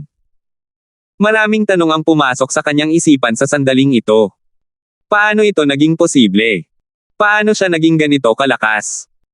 Hindi ba't kakaakyat lang niya rito kamakailan lang? Hindi ba't wala pa siyang 100 taong gulang? Paano ito naging posible? Hiniling niya ng buong lakas na sana'y bangungot na lang ang eksena sa harap niya. Pagkatapos ng ilang paghinga, isang masiglang ngunit takot na boses ang umalingaw-ngaw sa hangin. May bahid ng huwad na pagmamayabang ang maririnig sa tono. Ang Eastern Purple Chi. Ang iyong kahusayan sa Eastern Purple Chi ay tunay ngang makapangyarihan. Kahit ang isang ordinaryong Celestial King ay hindi kayang gawin ito. Walang iba kundi si Argus, ang matandang ninuno ng Blissful Sect, ang nagsalita. Sa sandaling ito, isang disipulo ng Taiji Celestial Sect na nakalutang sa kalangitan sa ibabaw ng lupain ng sekta ang sumigaw, "Tingnan mo." Ang lilang kalangitan ay nagsisimula ng bumalik sa orihinal nitong kulay. Lahat ay agad na napalingon. Nakita nila ang mabilis na pag-urong ng lilang enerhiya.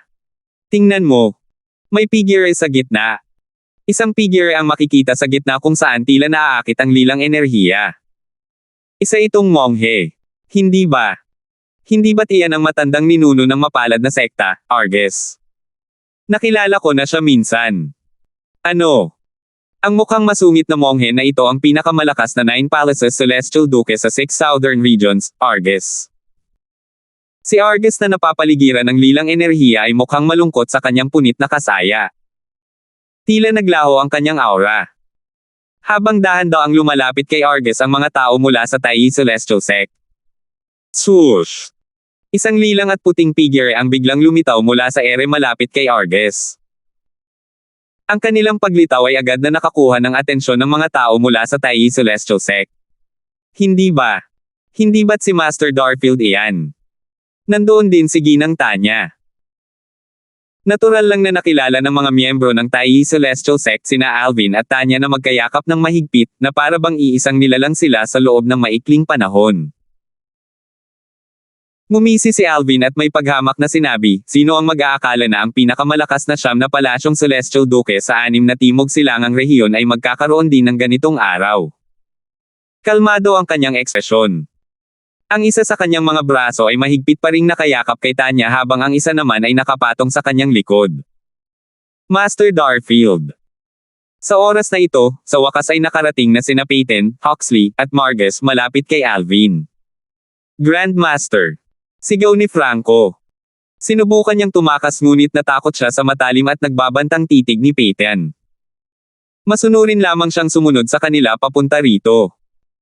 Nang makita niya ang kaawa-awa at magaspang na anyo ni Argus, lubhang nagbago ang kanyang ekspresyon.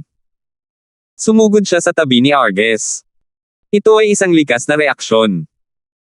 Tutal, si Argus lang ang makapagpaparamdam sa kanya ng seguridad sa sandaling ito kahit na halata na hindi kalaban ni Argus si Alvin. Alvin, minamaliit kita. Tiningnan ni Argus si Alvin at tumawa ng walang humpay. Akala ko isa ka lang transcender. Hindi ko inaasahan na ganito kalakas. Gayunpaman, sa palagay ko ay hindi ito ang tunay mong lakas, hindi ba? Siguro ay gumamit ka ng isang sikretong pamamaraan. Bumaba ng husto ang enerhiya ni Argus kaya nahihirapan siyang magsalita. Malinaw na malubhang nasugatan siya. Swoosh! Bago pa man makapag-react si Alvin, 2 sinag ng kulay abong liwanag ang lumabas mula sa glabela ni Argus habang nakatitig siya kay Alvin. Isang soul attack. Nagulat ang mga tao mula sa Taiji Celestial Sect nang makita si Argus na gumagamit ng soul attack kay Alvin. Walang saysay ang iyong paglaban. Malamig na ngumisi si Alvin. Alam niyang isipin ni Argus na ang kanyang kaluluwa ay hindi kapantay ng lakas na ipinakita niya. Tutal, kung taglay lamang niya ang lakas ng isang Celestial Lord ng walang katumbas na kaluluwa at Celestial Origin Energy, magiging mahina siya sa mga soul attack. Sayang, hindi niya ginamit ang ganoong sikretong pamamaraan. Ang nauubos na Royal Grade Weapon ay hindi lamang nagbigay sa kanya ng lakas na maihahambing sa Celestial Lord, kundi pansamantala rin itong nagbigay sa kanya ng kaluluwa at Celestial Origin Energy ng isang Celestial King na kapantay niya. Bagamat ito ay lakas lamang ng isang ordinaryong Celestial Lord, higit pa ito sa sapat upang sakupin ang buong 6 na timog silangang rehiyon kung gugustuhin niya. Sa sandaling ito, isang liwanag ang sumilay sa kaliwang mata ni Alvin at madaling nawasak ang soul attack ni Argus bago ito tumama sa kaluluwa ni Argus. Mabilis na sinabi ni Argus sa kanyang huling hininga bago winasak ni Alvin ang kanyang kaluluwa, "Alvin, ako ang gustong pumatay sa iyo." Wala itong kinalaman sa Blissful Sect. Ganoon ba? Ngumisi si Alvin nang marinig ang mga salita ni Argus. Kasabay nito, ang lilang enerhiya na nagpatigil kay Argus sa paggalaw ay tuluyang naglaho sa isang iglap mula kay Alvin. Pagkatapos, ang katawan ni Argus ay nahulog mula sa langit at tumama sa lupa ng may malakas na kalabog. Pagkatapos, malamig na ngumiti si Alvin habang nakatingin kay Franco at nagtanong, "Arhat, nagsasabi ba siya ng totoo?" 2876. Dati, si Franco, ang Arhat ng Blissful Sect, ay walang pakialam kung titigan siya ni Alvin. Gayunpaman, sa sandaling ito, kahit nakangiti si Alvin, hindi niya maiwasang mapaigtad nang biglang magbago ang ekspresyon ng kanyang mukha. Hindi niya namamalayang nanigas siya na parang nakadapa sa mga tusok ng karayom.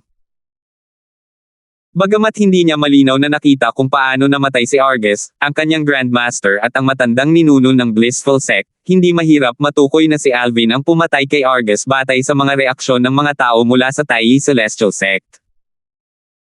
Noong nakaraan, hindi kailanman mapaigtad si Franco kahit titigan siya ni Alvin. Lalong natarante at natakot si Franco nang marinig niya ang mga talakayan ng matataas na opisyal at mga miyembro ng Taiyi Celestial Sect. Sus Mariosep. Nakakatakot ang soul attack ni Master Darfield. Winasak nito ang soul attack ni Argus at winasak ang kanyang kaluluwa. Ang soul attack ni Argus ay hindi kayang talunin ang soul attack ni Master Darfield. Napakalakas ng lakas ni Master Darfield. Napakahusay talaga ni Master Darfield sa pagtatago ng kanyang tunay na kakayahan. Dati, itinago rin niya ang kanyang mga kasanayan sa alchemy noong Alchemy Conference. Kalaunan ay nabunyag na siya ay lubos na mahusay at may talento sa alchemy. Sino ang mag-aakala na ang kanyang lakas ay kasing kahanga-hanga rin ng kanyang mga kasanayan sa alchemy? Base sa ipinakita niyang lakas kanina, kahit ang isang 10 Direction Celestial Duke ay walang kapantay kay Master Darfield, tama ba? Si Master Darfield ay tiyak na isang Celestial King. Kung hindi, hindi siya maaaring maging ganito kalakas. Nang magkulay lila ang langit at ang matandang nuno ng mapalad na sekta, si Argus, ay nabilanggo ng enerhiyang lila, hindi ko inaasahan na ito ay isang pag-atake ni Master Darfield. Akala ko ang mga kamag-anak niya ang nagpoprotekta sa kanya. Sus Mariosep. Anong klaseng pinagmulan mayroon si Master Darfield? Ang galing niya talaga. Isang kilalang Celestial Alchemist at isang Celestial King Powerhouse, lahat bago pa man siya umabot sa edad na 100. Kahit sa loob ng 10,000 taon ay wala pa tayong nakitang katulad niya sa buong Spirit Overarching Heaven. Sino ang nakakaalam? Hanggang ngayon, hindi ko akalain na may hari sa langit na hindi pa umaabot sa edad na 100. Sino ang nakakaalam kung siya ang una sa Spirit Overarching Heaven? Sa sandaling ito, lalong nanlamig ang tingin ni Alvin habang nagtatanong, "Arhat, sinasadya mo ba akong baliwalain?" Agad na namutla ang mukha ni Franco, at pakiramdam niya ay nahulog siya sa isang nagyayelong lawa. Umiling siya at dali-daling sinabi, "Hindi, hindi, hindi. Hindi ko. Master Darfield, hindi ko sinasadya. 2. Nagambala lang. Pasensya na. Pasensya na talaga." Yumuko siya ng paulit-ulit habang humihingi ng tawad kay Alvin. Nanginig ng husto ang kanyang katawan. Natatakot siyang atakihin siya ni Alvin. Sa lakas ni Alvin, para siyang isang walang magawang manok sa chopping board. Tumaas ang kilay ni Alvin at marahang nagtanong, sasagutin mo na ba ako ngayon? Sinabi ba ni Argus ang totoo? Personal na paghihiganti lang ba niya ito sa akin at walang kinalaman sa Blissful Sect? Huwag mo akong pagsisinungalingan. Tutal, hindi naman magiging mahirap para sa akin na matuklasan ang katotohanan.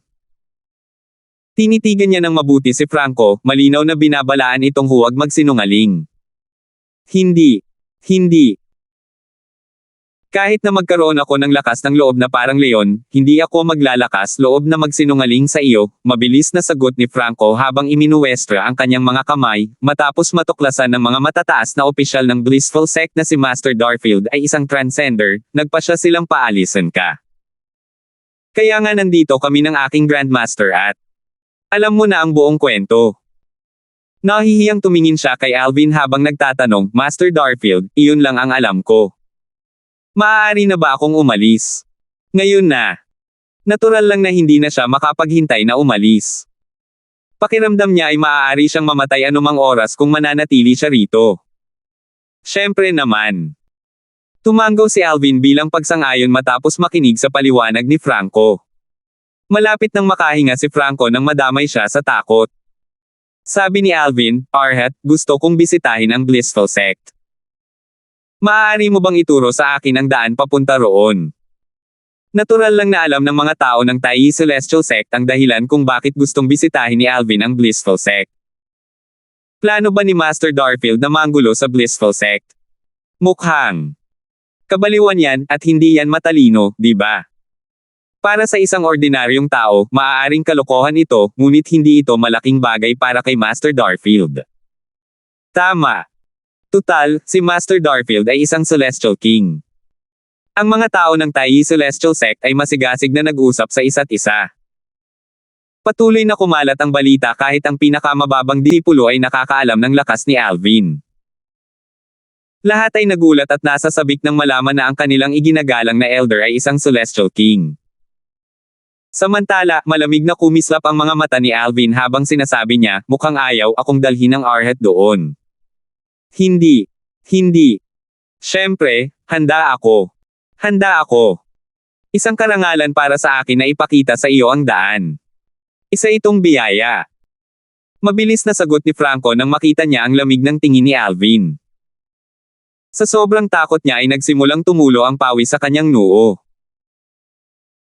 Pagkatapos, tumingin si Alvin kay Peyton, ang pinuno ng sekta ng Tai Celestial Sect, at nakangiting nagtanong bago sumulyap kay Huxley, pinuno ng sekta, papayagan mo ba akong isama si Supreme Elder Huxley sa Blissful Sect? Siyempre naman. Hindi nagatubili si Peyton.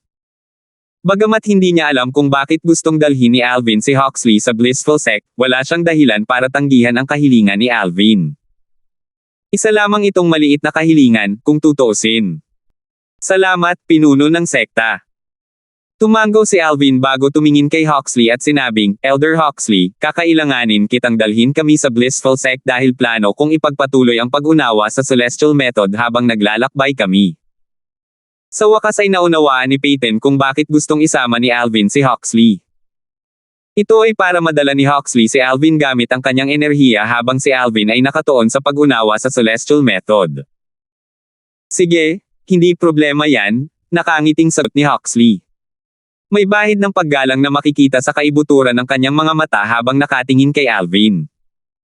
Noon pa man ay humanga na siya sa talento ni Alvin sa alchemy. Tutal, kahit ang isang Supreme Duke Grade Celestial Alchemist ay hindi makakapantay sa kanya. Gayunpaman, hindi niya inaasahan na si Alvin ay isa ring Celestial King. Natural lamang na mas lalo pa siyang gumagalang kay Alvin ngayon. Matapos makipag-usap kay Huxley, yumuko si Alvin upang tumingin kay Tanya at sinabing, Tanya, dapat kang manatili rito at magpagaling habang ako ay pupunta sa Blissful Sect at... Bago pa matapos magsalita si Alvin, sumingit si Tanya, kapatid na Alvin, gusto kong sumama. Ayokong malayo sa iyo. Dahil dinadala ka ni Elder Huxley doon gamit ang kanyang enerhiya, makakapagpahinga rin ako habang naglalakbay. Malinaw na determinado siyang sumunod kay Alvin. Sige. Umiling si Alvin habang nakangiti ng mapait. Di nagtagal, nagpaalam si Alvin kay Peyton at iniwan ang Tayi Celestial Sect patungo sa Blissful Sect kasama si Franco bilang kanilang gabay. Nang tuluyang mawala sa paningin nila si Alvin at ang iba pa, unti-unting bumalik sa dati ang katinoan ng mga tao mula sa Tayi Celestial Sect at nagkagulo. Babaligtarin ni Master Darfield ang Blissful Sect. Gayunpaman, kung bantay ni Master Darfield ang pundasyon ng Blissful Sect, ang kanilang mala Celestial King na naninirahan sa liblib na lugar sa 6 na timog silangang rehiyon ay hindi lamang mananatiling walang ginagawa, tama ba? Parang Celestial King. Sa tingin mo ba ay kapantay niya si Master Darfield? Tama. Kahit ang isang ordinaryong hari ng langit ay walang kapantay kay Master Darfield, lalo na ang isang malaharing langit. Mas makabubuti kung ang mga mala Celestial Kings mula sa Blissful Sect ay hindi makialam sa bagay na ito. Kung magagalit sila kay Master Darfield, maaaring mapatay sila ni Master Darfield sa isang pitik lang ng kanyang palad. Talagang nagtataka ako kung ano ang pinagmulan ni Master Darfield ngayon. Anong klaseng angkan ang kayang magbunga ng ganito kagaling na kakatwang nilalang? Natural lamang na nagulat ang mga tao ng Tayi Celestial Sect sa kahangahangang talento ni Alvin. Hindi pa nga siya 100 taong gulang pero napakaraming kahangahangang nagawa na niya. Tunay ngang walang katulad iyon. 2,877. Posible para sa isang tao na itago ang kanyang aura sa pamamagitan ng ilang mga pamamaraan. Gayunpaman, napatunayang imposible para sa isang taong mahigit sa edad na 100 na magbalat kayo bilang isang taong wala pang 100 taong gulang. Sa pinakamababa, wala pa itong katulad sa Spirit Overarching Heaven at sa iba pang Devata Realms. Dahil dito, walang nagduda sa edad ni Alvin. Matapos masaksihan ang lakas ni Alvin na maihahambing sa isang Celestial King, alam ng mga matataas na opisyal mula sa Tayi Celestial Sect na limitado na ang oras ni Alvin sa Wasteland.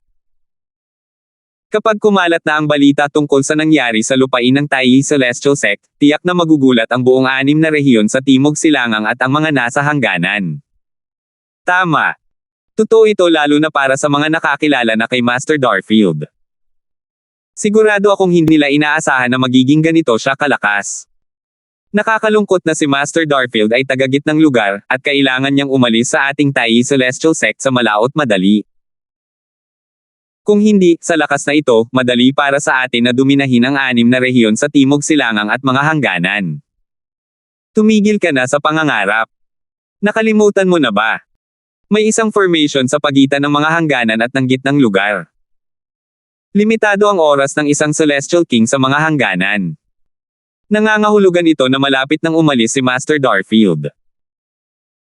Nandito pa rin si Master Darfield dahil gusto niya munang lubos na matutunan ang Immobilization King Method at ang Eastern Purple Chi para maibigay niya sa atin ang mga kopya nito bago siya umalis, sabi ng isa sa mga matataas na opisyal ng Tayi Celestial Sect.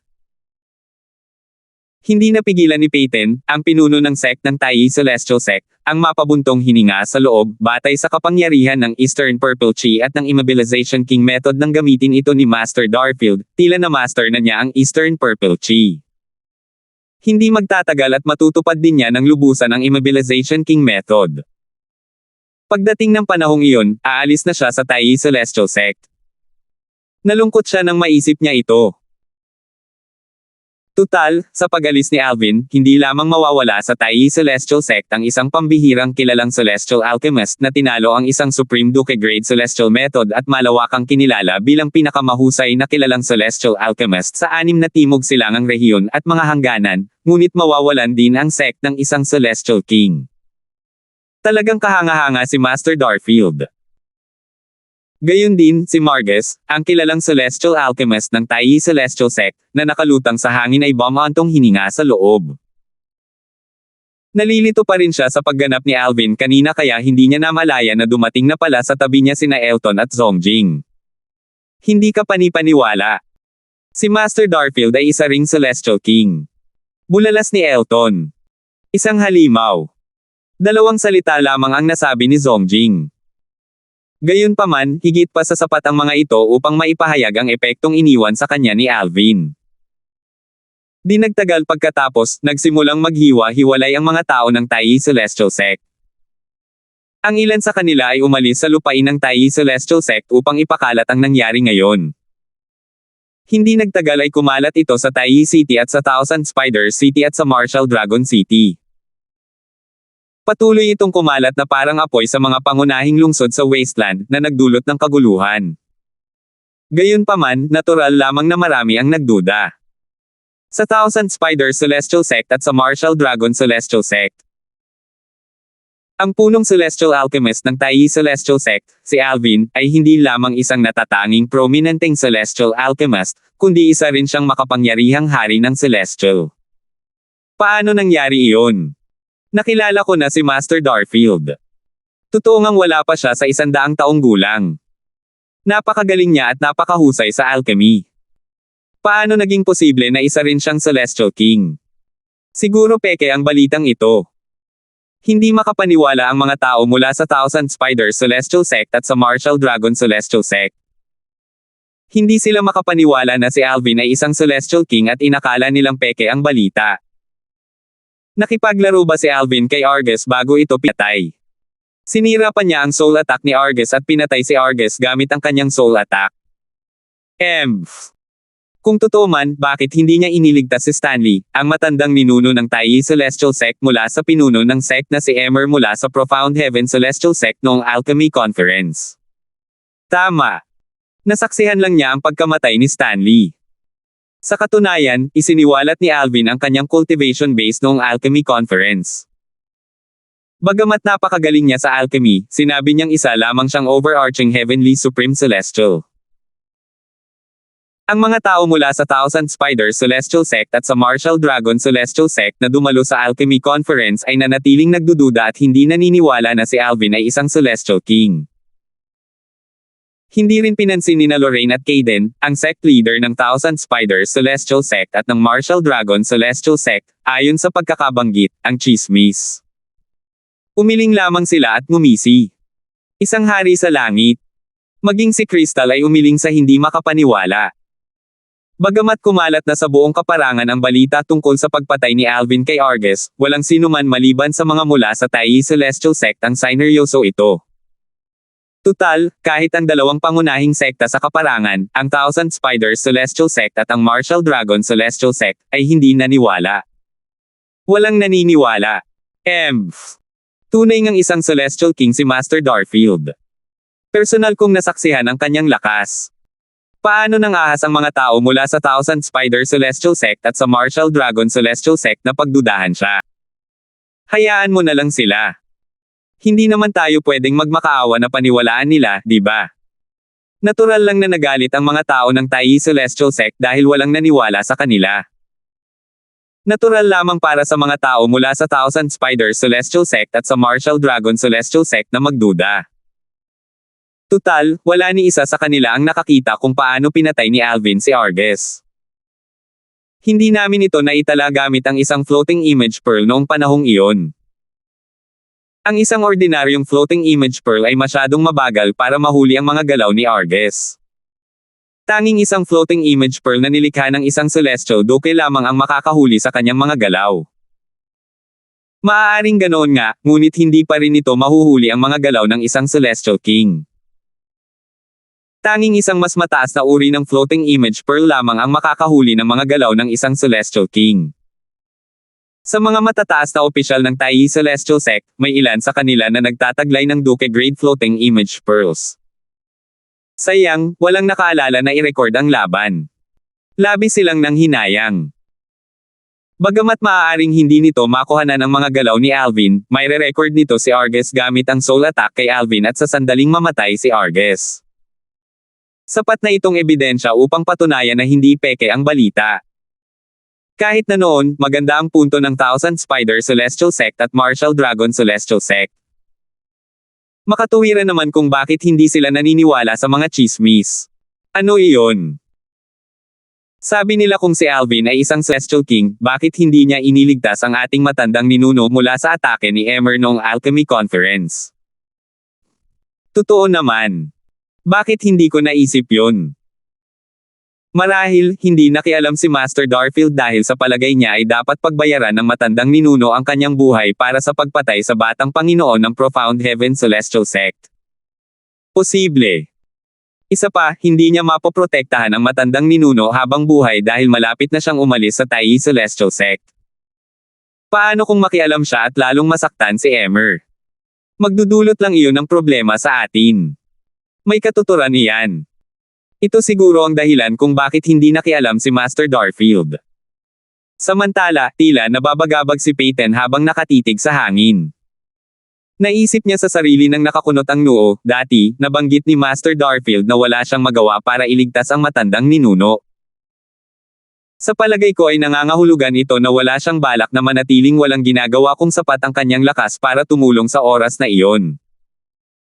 Kung gayon, kung ganoon nga, paano siya lumakas ng ganito kalakas sa maikling panahon? Paano siya naging isang Celestial King sa maikling panahon? Salamat po at sinamahan ninyo ako. Ingat lagi mga master.